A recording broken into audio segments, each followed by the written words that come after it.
स्वागत है आप सभी का कहानी केंद्र में। अब आप सुनेंगे मालगुडी डेज के लेखक R.K. नारायण की लिखी हुई कहानी किनारे पर।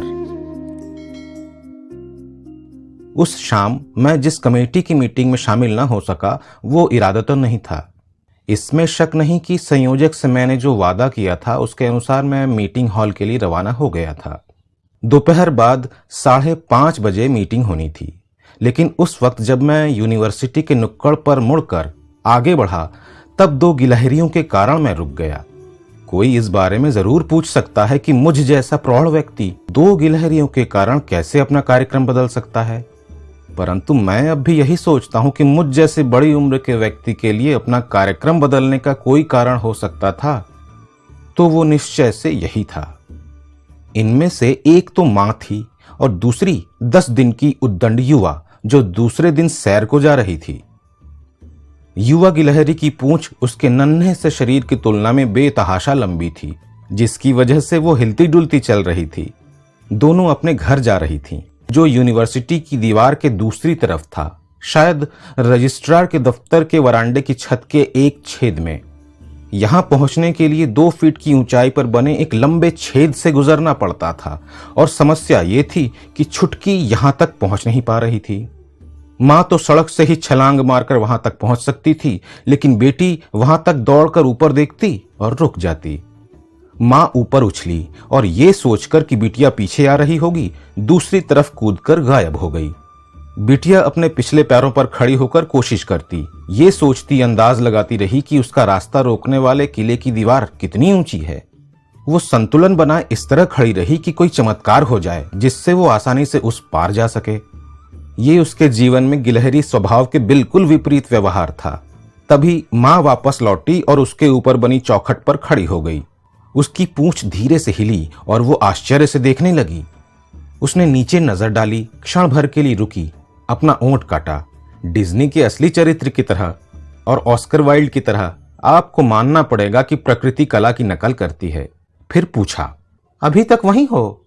छोटी ने कहा, मैं तुम्हारे साथ नहीं आ सकती। तुम तो ऊंची चढ़ गई और उतर गई, पर मैं वहां तक पहुंच ही नहीं पाऊंगी।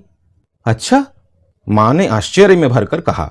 फिर नीचे उतरी, उसे कई दफा चाटा और बोली, अब हाँ, मेरे पीछे आ जाओ।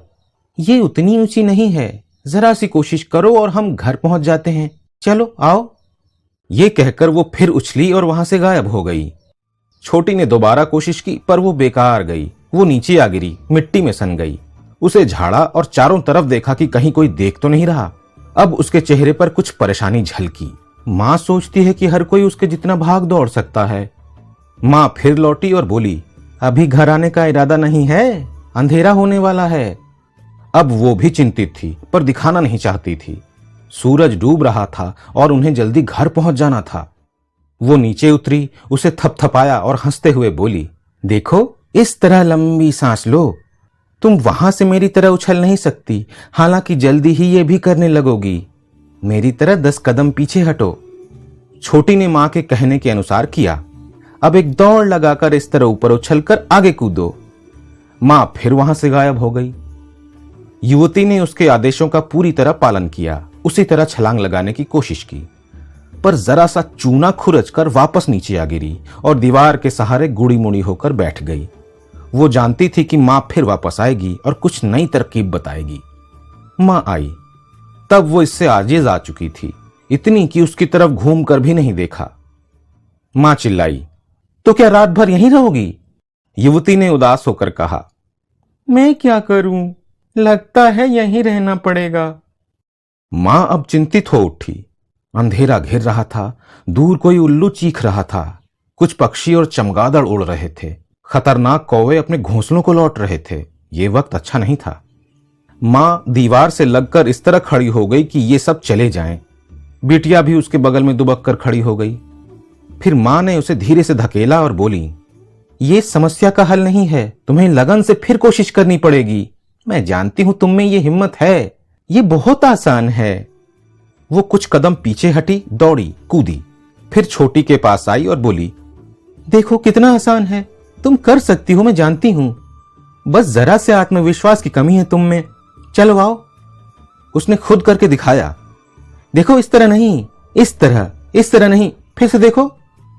वो 1 दर्जन बार उछली और कूदी और छोटी ने उसके अनुसार करने की बार बार कोशिश की, लेकिन असफल होती रही। हर दफा वो नीचे आ गिरी। अब दोनों हांफती हुई चुपचाप लेटी थीं। मां को थोड़ा सा गुस्सा चढ़ाया था। उसने बिटिया के कान को हल्का सा काट लिया और कहा, तुम्हें ये क्या हो गया है? बिटिया आंसू भरकर बोली, मां मुझे यहां छोड़ मत जाना।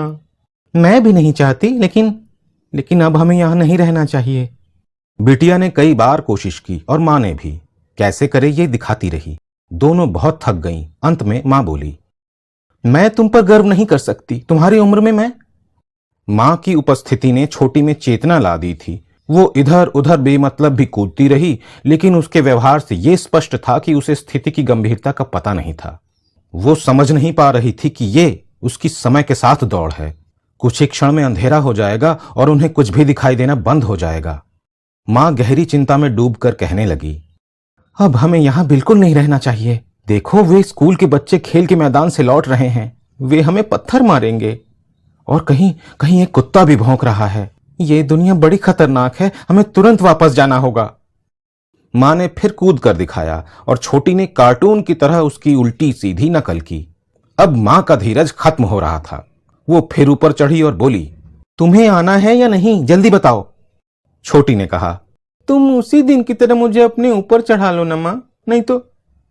अब वो दिन नहीं रहा। तब तुम इतनी छोटी थी कि मैं तुम्हें मुंह में दबा कर ले जाती थी, और ऐसा होता तो मैं तुम्हारे सुझाव का इंतजार भी न करती।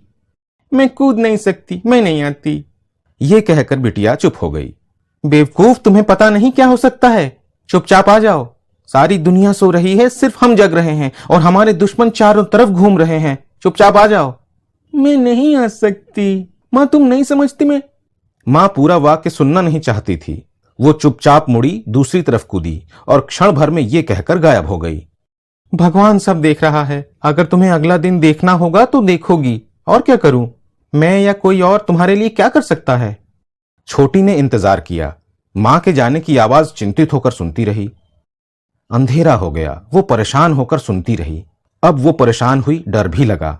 उसने फिर से मां की हिदायत के अनुसार उछलकर कूदने की कोशिश की, पर असफल रही।